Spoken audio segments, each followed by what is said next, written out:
আসসালামু আলাইকুম রহমতুল্লাহি বারাকাতু। আজ মেঘাচ্ছন্ন আকাশ। তো চলে আসলাম আমার ছাদ বাগানে। তো এখন আমার ছাদ বাগানে সাদা লঙ্ঘানের প্রচুর পরিমাণ ফুল আসছে এক ডালে। এখানে 2 ডাল,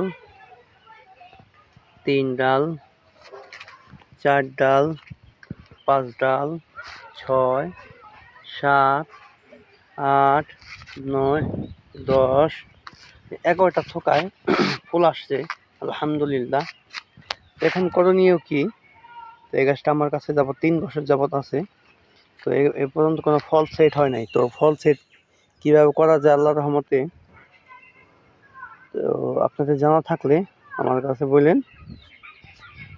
বালতিটা সম্ভবত 15 লিটার বা 20 লিটার এরকমই হবে, 15 লিটার। এই আমার সাদা লঙ্ঘান গাছ। তার পাশে একটা গাছ আছে রবি লঙ্ঘান। এই দেখেন রবি লঙ্ঘান, এটা ফুল আসছে 1, 2, 3, 4 ফুল আসছে